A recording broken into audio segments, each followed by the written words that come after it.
Oi Bookpushers, aqui é o RB Neto para mais um vídeo do canal Na Minha Estante. E eu sei que faz um bom tempo que eu não apareço por aqui. Antes de mais nada, mil desculpas por essas duas últimas semanas sem praticamente vídeo nenhum. Mas eu garanto para vocês que eu estava tentando gravar vídeo, só que a vida não me permitia. E acabou que eu só estou aqui, nesse exato momento, conseguindo postar esse vídeo para vocês, que não poderia ter outro além do diário de leitura do mês de setembro desse ano, 2017. Surprise, bitch. I bet you thought you'd seen the last of me. Antes de mais nada, mil desculpas por qualquer erro ou qualquer coisa que possa acontecer comigo aqui, porque eu tô assim meio enferrujado, sabe, de não gravar vídeo durante todo esse tempo. E eu também já peço perdão, pois esse vídeo vai ser enorme. São 8 leituras que eu realizei no mês passado, 8 leituras, em sua maioria fantásticas, e então com certeza eu vou falar bastante. Mas eu espero de verdade que vocês gostem do vídeo e continuem comigo até o final. Vamos lá? Muito bem, a primeira leitura do mês de setembro é meio que a última leitura do mês de agosto, mas aqui eu parei ele no começo, quando começou a Bienal, eu só retomei a leitura dele quando a Bienal acabou. Mas enfim, eu estou falando de O Visconde que Me Amava, da Julia Quinn, o segundo volume da série Os Bridgertons, lançado por aqui pela editora Arqueiro. Nesse livro aqui nós vamos acompanhar a história do Anthony Bridgerton, que é o irmão mais velho da Daphne, a protagonista do primeiro volume. E aqui nesse livro ele meio que está decidido, enfim, finalmente, a se casar, mas não pelos motivos mais nobres do mundo. Na verdade, ele aceita isso quase como uma missão, porque ele perdeu o pai muito novo, e ele acredita que quando ele estiver na mesma idade que o pai dele morreu, os 38 anos de vida, ele vai vir a falecer também. E ele tem essa coisa de não aceitar que o pai dele morreu com uma picada de abelha. Então ele acredita que é meio que uma maldição, e que ele, por ser o mais velho da família, vai sofrer essa maldição. Então ele quer agora, com 28 anos de idade, casar, construir família, ter um legado a passar, para que quando ele chegue aos 38 anos de idade, ele vá falecer também. Sim, eu sei, é uma loucura completa. What the fuck? Só que por conta disso, por ele saber que ele vai morrer quando ele completar 38 anos, ele não quer estar apaixonado por essa esposa. Ele quer uma companheira, ele quer uma amiga, uma mulher inteligente, para que não corra o risco dele se apaixonar. Aí ele entra na temporada de casamentos lá em Londres, atrás de uma noiva adequada para ele, e é quando ele conhece a Edwina, que é simplesmente a menina mais bonita da temporada, uma moça muito esperta, uma moça que atrai olhares de todos os cavaleiros dos bailes que acontecem ali em Londres. Só que existe um porém para qualquer pretendente chegar na Edwina: a irmã mais velha dela, a Kate. A Edwina só vai aceitar ser cortejada por um cavaleiro se a irmã mais velha dela aprovar o cavaleiro. Só que a Kate conhece a fama de libertino do Anthony, então ela já tem assim, um ranço do Anthony antes mesmo de conhecer ele. Ele vai ali, né, tentar fazer uma média com ela, só que a Kate já corta o barato dele e já fala: olha, eu não confio em você, eu não vou permitir que minha irmã mais nova chegue perto de você. Ele fala pra ela que ela vai conceder sim a mão da Edwina pra ele, tem que seja a última coisa que ele faça. Dá pra perceber que a partir desse momento já acontecer algo entre o Anthony e a Kate? Sim, obviamente, durante todo esse arranca-rabo, o Anthony vai começar a se apaixonar pela Kate e a Kate vai começar a se apaixonar pelo Anthony. Fica tudo aquele grande problema na cabeça do personagem, porque ele não quer estar apaixonado por ninguém, ele quer continuar com o plano de se casar com a Edwina, só que como é que ele vai se casar com a irmã mais nova da mulher que ele tá apaixonado? Como é que a Kate vai permitir que a irmã dela se case pelo cara porque ela tá se apaixonando? Enfim, basicamente essa é a premissa muito que por alto de O Visconde que Me Amava, da Julia Quinn. Eu reconheci muitos elementos aqui de A Megera Domada, do Shakespeare, basicamente uma das únicas peças do Shakespeare que eu li, mas vamos em frente. Essa coisa do cara tentando ali se impor pra mulher, e a mulher com a personalidade extremamente forte, não se permitindo que o cara se imponha sobre ela. Isso cria cenas muito hilárias entre os dois. Tanto que vocês podem perceber aqui que eu marquei praticamente o livro inteiro só das cenas assim, das farpas que um trocava com o outro. Mesmo que ele siga um arquétipo que a gente já tenha visto em O Duque e Eu, algumas situações até parecem meio repetidas, eu achei que a Julia Quinn desenvolveu melhor, muito melhor a história aqui do que no Duque e Eu. E falar que as ações do Anthony, elas são muito mais perdoáveis do que as ações do marido da Daphne no primeiro livro, sabe? Porque o marido da Daphne, assim, na metade final, é um cuzão completo. Aqui, apesar do Anthony ter essa completa loucura de achar que vai morrer na mesma idade do pai. Ele comete ali uns errinhos no meio do caminho, mas não tão grandes e tão monumentais e tão reprováveis quanto o Duke comete no primeiro livro. Então, e eu achei que eu fui muito mais cativado por esse casal aqui do que o casal do primeiro livro, o que é incrível, porque eu já gostei muito do primeiro livro. Então, obviamente, eu dei 5 estrelas para O Visconde que Me Amava. Foi uma leitura muito, muito, muito gostosa, muito divertida de se fazer. Preciso ler os mais outros 2 livros que tenho aqui em casa da Julia Quinn, e sim, está sendo uma experiência muito, muito, muito gostosa ter contato com romance de época através dos livros da Julia Quinn. Daí, depois de uma leitura física, né, toda levinha, toda alegrinha, como é um livro da Julia Quinn, eu peguei uma que foi, assim, para destruir totalmente o meu psicológico e o meu emocional. Eu tô falando de Vitamin, da Keiko Sonobu, que é um mangá one-shot lançado por aqui pela editora JPC e que recebi de presente da incrível Lita Miranda, que queria que eu já lisse esse mangá há muito, muito, muito tempo, e sim, eu finalmente li. Essa é uma história que, apesar de se passar ali no final do ensino fundamental, ela é bem pesada, ela é bem gráfica, como eu falei pra vocês lá no nosso unboxing. Ele tem classificação mais 18, então tem sim umas cenas bem gráficas, até meio triggers. Então aqui nós conhecemos a Sawako, que é essa menina que tem 15 anos, que está se preparando para ingressar no ensino médio. Ela sofre muita pressão em casa para seguir uma escola preparatória de ensino médio muito, muito, muito boa ali da região. E ela tem umas 4 amigas ali que ela, tipo, é super legal com elas. A gente já percebe que essas 4 amigas não são meio flor que se cheirem. E ainda por cima tem esse namorado que é de uma outra turma, da mesma escola dela, e que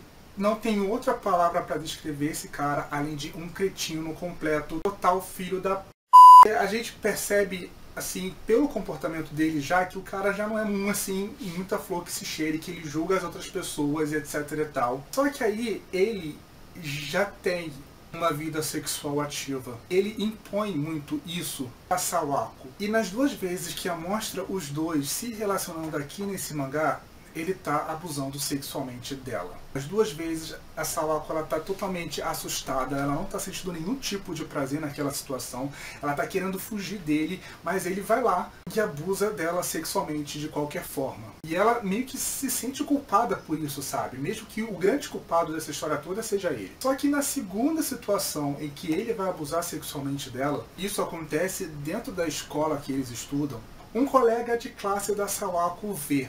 Só que ele não vê o namorado dela, só vê ela tendo relações sexuais com um cara que tá com o rosto coberto. E ele meio que sai correndo, e isso meio que para a situação ali do namorado dela, forçando ela a ter relações com ele. Essa Sawako fica extremamente preocupada com relação a esse cara que viu ela tendo relações dentro da escola. Ela volta para casa num turbilhão de dúvidas e de sentimentos por tudo aquilo que aconteceu. Aí quando ela chega na escola no dia seguinte, esse garoto espalhou para todo mundo que ela estava tendo relações dentro da escola. Um outro carinha que não era o namorado dela, porque quando foram perguntar pro namorado dela se era ele que estava transando com ela dentro da escola, o filho da foi lá e negou tudo e falou que ela estava traindo ele. Sim, além dele abusar sexualmente dela, ele ainda mancha a imagem dela completamente. Assim, eu tenho ódio desse personagem, mas vamos focar na história. Com isso, a garota vai ser completamente perseguida dentro da escola. Ela vai sofrer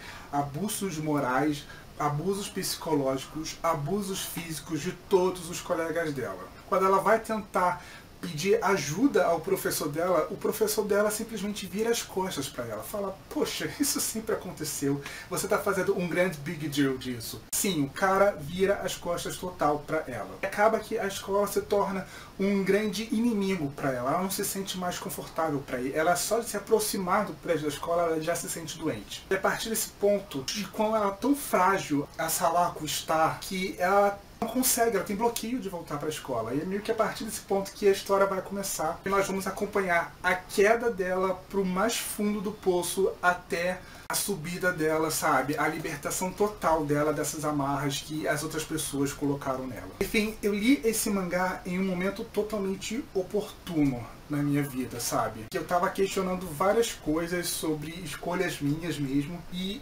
esse mangá aqui meio que conta um tapa na cara, um soco no estômago, mas ele te dá uma mão e fala assim, vem cá, você pode se levantar também.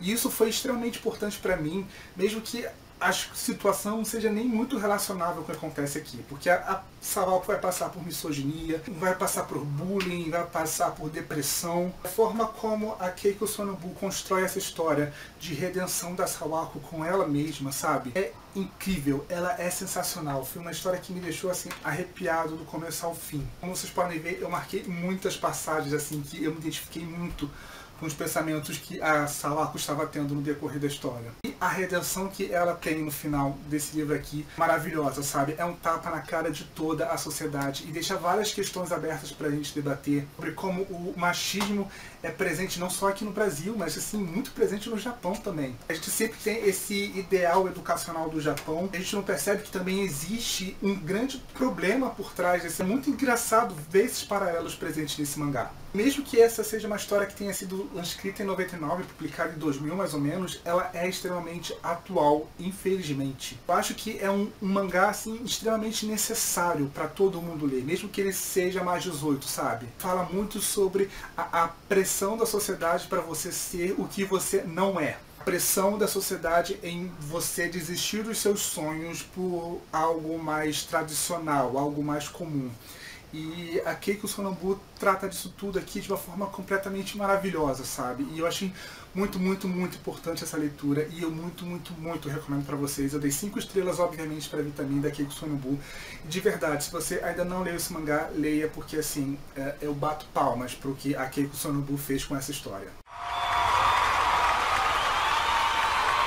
Daí, depois de algo que desgraçou completamente a minha cabeça, como veio Vitamina, eu queria pegar algo mais levinho, sabe? Algo mais, assim, uma respirada mais leve. E eu acabei pegando esse livro porque eu já conhecia a história e eu tava curioso pra ver como é que foi a adaptação desse livro, que foi Crepúsculo, a Graphic Novel Volume 1, da Stephanie Meyer, adaptado e ilustrado pela Young Kim, que é uma mangaka coreana que fez um trabalho incrível com essa história aqui. Eu acho que todo mundo conhece a história de Crepúsculo, né? Bella vai Fênix pra Fox pra se mudar, pra morar com o pai, já que a mãe tá no novo casamento e ela não quer atrapalhar ali a vida da mãe dela. Ela se muda pra essa cidade que ela simplesmente odeia, porque sempre tá chovendo. Lá ela conhece essa família completamente misteriosa, que são os Cullen, são extremamente bonitos, parecem modelos, capas de revista. Acontece ali um TTT entre ela e o Edward, só que no meio do caminho ela vai descobrir que o Edward não é tão normal assim. Sim, na verdade, ele é um vampiro que tem fome de sangue dela, que também está se apaixonando por ela, e ela também está se apaixonando por ele.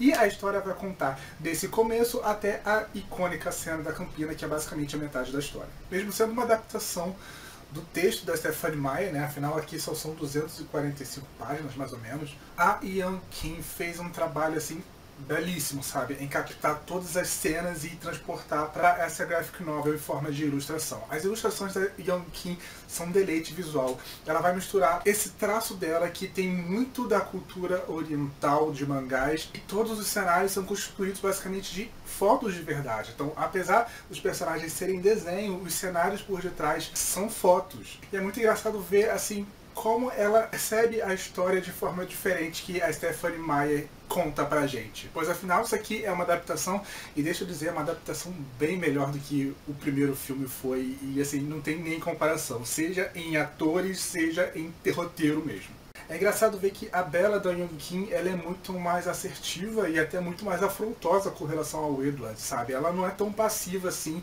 e apesar do balão ali estar com uma fala criada pela Stephanie Meyer, né, que é aquela Bella toda apaixonada e etc e tal, nas expressões da Young Kim para a personagem, a gente tem um contexto completamente diferente, sabe? Ela coloca o personagem ali contra a parede mesmo, ela fala, olha, não tô com paciência pra gracinha de você não, com essa sua dualidade de personalidade não, e é muito engraçado ver isso, porque tipo, é o mesmo texto da fala, mas a expressão faz toda a diferença. E se falar que os personagens ilustrados pela Young Kim são muito mais próximos ao que eu imaginava enquanto eu li o livro, principalmente o Edward que pisa no Robert Pattinson de todas as formas. Enfim, foi uma leitura muito divertida, eu fiz em um dia basicamente. Eu tava todo empolgado assim pra comprar o segundo volume. Eu cheguei a comprar na Livraria Cultura, só que 5 dias depois eles cancelaram a minha compra porque não tinha em estoque.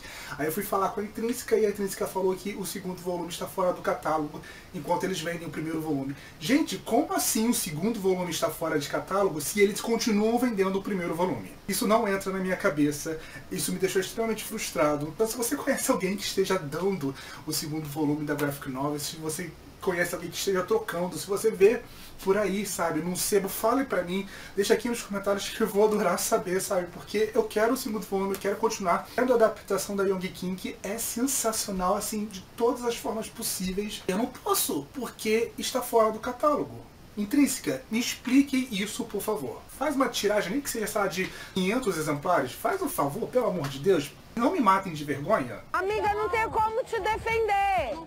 Não tenho como ficar do teu lado.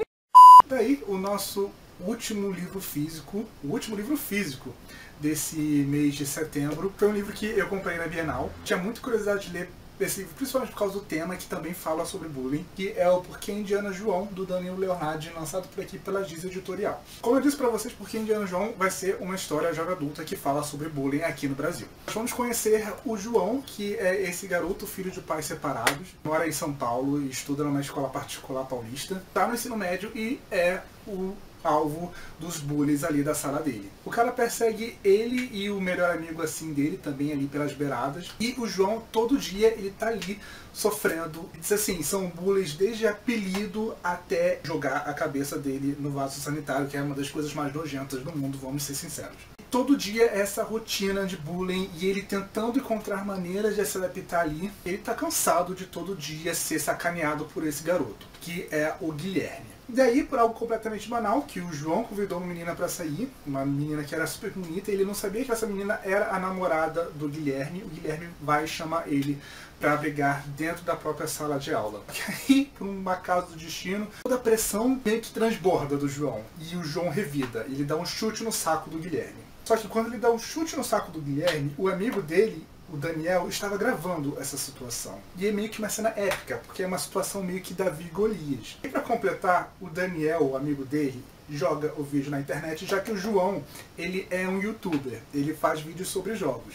E tá todo mundo comentando sobre esse vídeo, todo mundo comentando sobre as questões do bullying, e o João meio que se torna a figura anti-bullying de todo o país. E isso, obviamente, vai dar um poder pro João que até então ele não conhecia. Ele vai poder escolher o próprio apelido, que ele nunca escolheu durante todos os anos de escola. E o cara tá assim, sendo super popular, os vídeos dele estão tendo uma super visualização, ele está sendo seguido na internet, os canais de televisão querem conversar com ele, só que com todo o poder vem também a responsabilidade. E quando a gente vai percebendo no decorrer da história que esse poder também vai corromper o próprio João. E basicamente essa é a história bem resumida de Porquê Indiana João, do Danilo Leonardi. E esse livro, ele seguiu uns dois caminhos que eu não estava esperando, porque em primeiro lugar, tem toda a questão do próprio bullying. O Danilo, ele vai falar de todas as formas possíveis de bullying aqui, desde o simples apelido até as consequências mais impactantes que o bullying pode levar. E que eu não estava esperando que ele fosse abordar esse tema quando eu comecei esse livro, e essas cenas que acontecem das partes mais extremas do bullying mexeram muito comigo, porque a gente percebe que isso pode acontecer e a gente meio que fica de mãos atadas, sabendo quando isso vai acontecer e como isso vai acontecer também. Então, eu acho que ele foi muito certeiro com o tema que ele escolheu e com todas as formas que ele abordou o bullying na escola, o bullying na vida desses jovens. E assim como o Vitamin também não isenta a culpa da escola. E a forma como a gente vai vendo assim, o João recebendo todo esse poder por ele acabar se tornando famoso, né? Sendo essa figura pública em nome do anti-bullying, como isso vai corromper ele, vai transformar a personalidade dele, é muito interessante. Só que isso leva também a uma outra questão, que por conta disso, todos os personagens vão acabar mostrando facetas que não são as melhores facetas do mundo. Então, por exemplo, eu gostava muito do João no começo do livro, eu gostava muito do Daniel, amigo dele, no começo do livro, e vários outros personagens assim eu gostava muito no começo do livro. Só que aí eles vão passando por essa situação, poder da fama mesmo, do poder que eles acabam recebendo e que nenhum deles estava preparado, e a gente percebe que, né, eles vão se transformando em pessoas horríveis e vão revelando lados horríveis deles. E eu já esperava isso, que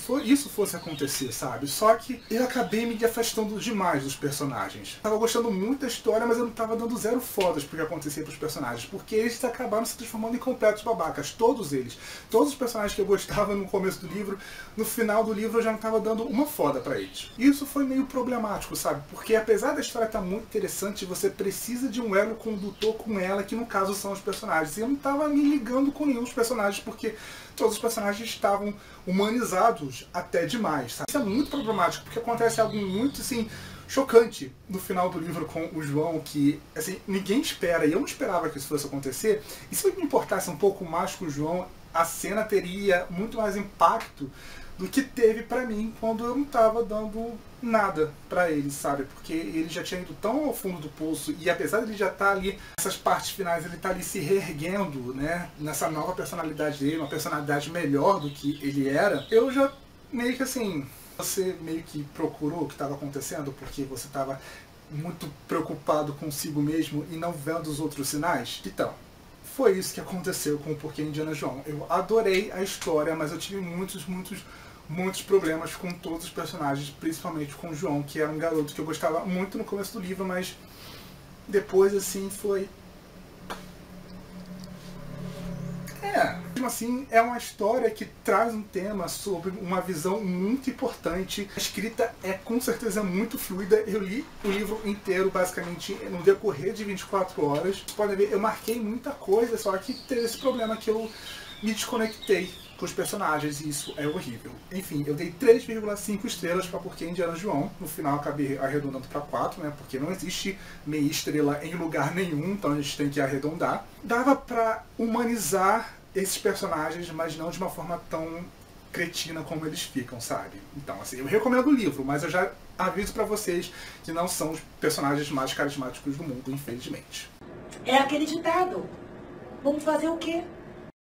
Agora, passando para as minhas leituras digitais, eu fiz 4 leituras digitais no mês de setembro. A grande maioria foi basicamente nos 3 últimos dias do mês. E a primeira delas foi totalmente por acaso, foi totalmente assim, tropecei literalmente na Amazon e acabei comprando o livro, que foi Coração de Mosaico, Vilser Waitin. E ele é um livro novo adulto com temática LGBTQ, só que ele não vai se passar na faculdade, como a grande maioria dos livros novo adultos que a gente vê por aí. Ele, na verdade, vai se passar em uma lanchonete de fast food especializado em massas e no ano de 1999 para 2000. Ele ainda consegue ser fluido, ele consegue ainda ser super tranquilo de se ler, mesmo que o protagonista dele, que é o Vilser, sim, o nome do protagonista é o mesmo nome do autor, seja meio que um anti-herói ali. É um personagem que tem muitos erros, comete muitas falhas, faz coisas muito reprováveis. Não só ele, mas como todos os outros personagens do livro também, mas que mesmo assim te cativam, diferente lá dos adolescentes de Porquê Indiana João. Enfim,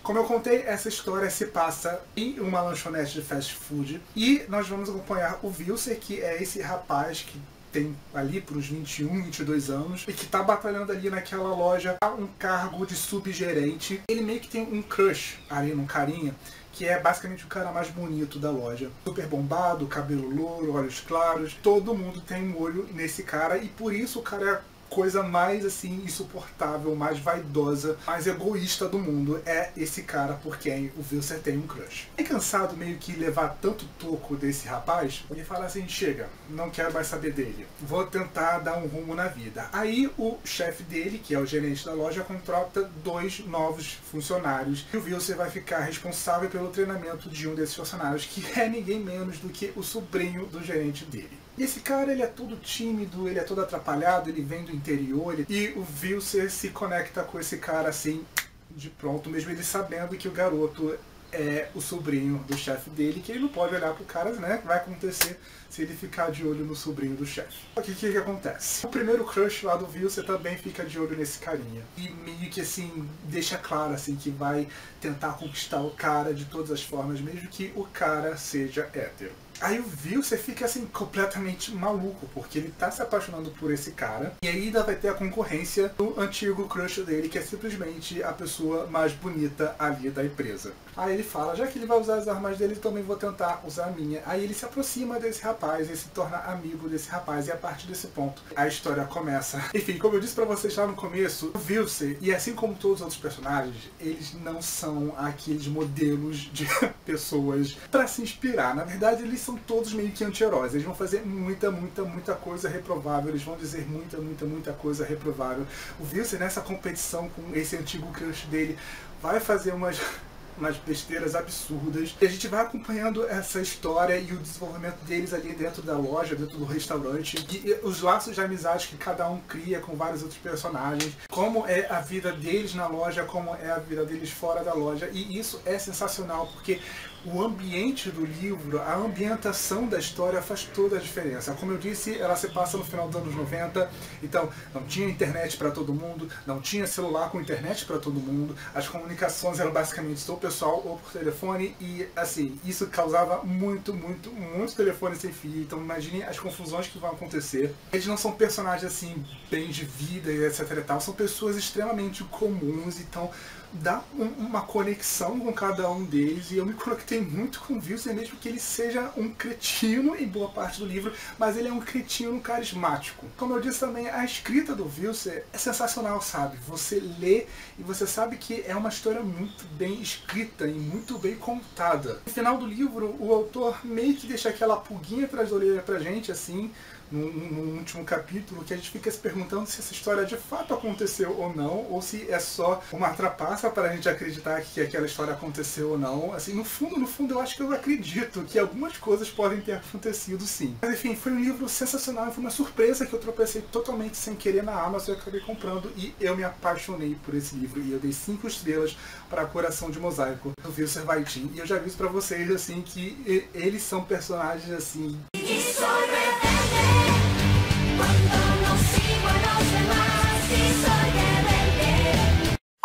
Daí, outra leitura digital que eu fiz no meu Kindle foi A Rosa de Isabela, da Solange Ouro, que também é um livro com temática LGBTQ, que também é um livro meio novo adulto, mas nesse caso nós vamos ter uma adaptação totalmente brasileira para a história de A Bela e a Fera. Ou seja, a Solange vai trazer a história de A Bela e a Fera para os tempos atuais e para o interior de uma cidade aqui de São Paulo. E deixa eu dizer para vocês, quando eu terminei de ler A Rosa de Isabela, eu só me peguei perguntando por que ninguém nunca tinha pensado ainda em fazer uma adaptação de A Bela e Fera aqui no Brasil e dessa forma. Pois ela é, sim, genial. Nós temos essa personagem que é filha de uma mãe viúva, ela é a filha do meio, que tem uma irmã mais nova e uma irmã mais velha que está saindo da faculdade. A mãe acabou de perder o padrasto dela faz pouco tempo, então elas estão tentando se adaptar em uma nova cidade, sabe, com menos dinheiro, tentando recomeçar uma vida nova. E a Isabela meio que vai conhecer ali na cidade uma lenda antiga que os moradores contam, que no meio da floresta dessa cidade perdida tem uma fera, e que não é para ninguém entrar nessa floresta porque essa fera ataca essas pessoas. Só que um dia a mãe dela, que acaba aqui se torna uma revendedora de produtos de beleza, ela vai cortar o caminho para buscar novos produtos em outra cidade no meio da floresta, e ela vai ter esse encontro. Ela vai encontrar uma cabana no meio da floresta muito mal cuidada, sabe? Parece abandonada, mas ali no canto existem rosas muito bonitas, e ela sabe que a Isabela gosta muito de rosas, e ela vai tentar pegar uma rosa para dar de presente para Isabela. Só que quando ela busca essa rosa, a porta da cabana se abre e aparece uma fera e ameaça a mãe dela, falando que ela precisa voltar ali, senão ela vai fazer coisas muito graves com ela. E a mãe sai correndo e chega desesperada em casa, e as filhas meio que se dividem. A filha velha não acredita muito, acha que a mãe está sofrendo de nervos, e a Isabela acredita nisso. No dia seguinte, que era para a mãe voltar, ela mesma acaba voltando a essa cabana no meio da floresta. Ela descobre que sim, de fato existe essa cabana, que sim, as rosas estão lá, as rosas que, uma das rosas que a mãe dela roubou. Ela vai lá para ser castigada no lugar da mãe. E é a partir daí que a história começa, e a gente já vê, né, todos os paralelos com a história de A Bela e a Fera. O trabalho que a Solange fez com essa história, com o reconto, foi sensacional. A gente percebe muita brasilidade, sabe, no decorrer da história, tanto da forma da maldição, de como a menina se transforma em fera, tanto na história da própria fera, que vem dos tempos das fazendas de café. A história da fera, assim, é de partir o coração, sabe? É muito triste. A gente vê todo um contexto de lendas brasileiras mesmo presentes ali na história. As formas como são inseridas e como se substitui elementos originais é sensacional de todas as formas. De sério, quando eu terminei esse livro, eu aplaudi de verdade. Foi um reconto muito bem pensado, muito bem exposto, muito bem organizado, que tem toda uma característica própria, toda uma característica muito refrescante. E ainda por cima, a Solane se preocupa em tirar todos os elementos mais problemáticos do conto original e deixar tudo muito mais certo e correto para os tempos contemporâneos. Eu achei isso, assim, hiper louvável. Eu dei 5 estrelas para Rosa de Isabela. Como eu disse para vocês, eu fiquei me perguntando por que ninguém nunca nem tinha pensado, sabe, em trazer o reconto de A Bela e a Fera para os tempos atuais e com uma característica muito brasileira, sabe? Muito mais paletável pra gente. Foi assim sensacional. 5 estrelas com toda certeza. Wicked. Daí, na nossa cota Maggie Cabot do mês, eu acabei pegando para ler Diário de uma Princesa Improvável, Desastre no Casamento Real. Foi lançado recentemente aqui no Brasil pela editora Galera. E é o segundo volume da série Diário de uma Princesa Improvável, que é a série spin-off da série Diário da Princesa, uma das séries mais famosas da Maggie Cabot, e que nós acompanhamos a inserção da nova princesa de Genovia, a princesa Olivia Grace, nesse novo país, nessa nova família. Ver como que essa menina de 12 anos para fazer 13 anos de idade vai se adaptar nesse principado europeu com os familiares mais loucos que a gente já conhece a partir de Diário da Princesa. Desastre do Casamento Real vai se passar durante ainda o 11º livro da série Diário da Princesa, o livro extra, que é o Casamento Real. Ele vai contar a história ali entre o penúltimo capítulo e o último capítulo de O Casamento Real, que seja a semana pré-casamento da Mia. Só que nós vamos acompanhar pelo olhar da Olivia Grace, que não só tem que lidar ali com todo o estresse do casamento da irmã mais velha que ela acabou de conhecer, como ela também vai ter que se adaptar a essa nova família, a essa nova realidade dela, sendo a nova princesa de Genovia. Enfim, nesse segundo livro fica muito claro que a Maggie vai trabalhar muito com representatividade de todas as formas com os novos personagens que ela vai inserir nessa nova série, o que é algo extremamente louvável e que é algo assim muito especial para os novos leitores da autora. É um livro bem maior do que o primeiro volume. Acontecem mais coisas, nós temos um tempo maior com os personagens ali. Nós vamos conhecer mais novos personagens aqui, já que agora ela vai se matricular na Academia Real de Genovia e nós vamos conhecer nobres de todos os lugares do mundo. E cada um tem uma característica assim bem peculiar uma da outra. Foi uma leitura muito divertida, foi uma leitura muito fácil, muito agradável. Só teve um porém assim que eu tirei meia estrela da leitura, que em determinados momentos a personagem, Olivia, ela fica tão estressada com a situação do casamento da Mia, que ela acaba lembrando a Mia da série O Diário da Princesa, sabe? Quando ela ainda é adolescente e fazendo tempestade no copo d'água. Tudo bem que logo a Olivia percebia que estava meio que exagerando as coisas e ela revelava a personalidade dela mais tranquila, sabe? Mais amadurecida. Mas mesmo que ela recuperasse logo a personalidade de Olivia que ela tinha, os lapsos que ela tinha de crise de Mia meio que me irritaram um pouco. E é algo que vai acontecer justamente quando está mais próximo do casamento, em que as coisas estão mais assim enlouquecedoras. E que eu sei que foi uma forma da Maggie trazer um estresse para a personagem também. Porque eu achei que não precisava, sabe? A Olivia, ela é muito legal sem ser um espelho da Mia em determinados momentos. Então por isso eu acabei cortando meia estrela, dei 4,5 estrelas a Desastre no Casamento Real. Mas eu sei que foi só uma forma da Maggie contar pro leitor que a Olivia estava estressada também. Mas aí eu acabei me lembrando muito da Mia e isso pra mim foi um problema. E eu espero de verdade que nos próximos volumes essa sombra da Mia em momentos de estresses da Olivia não ressurja novamente. Por favor, Maggie, não faça isso. A Olivia não é a Mia. Me ajuda, por favor. Numa boa, legal.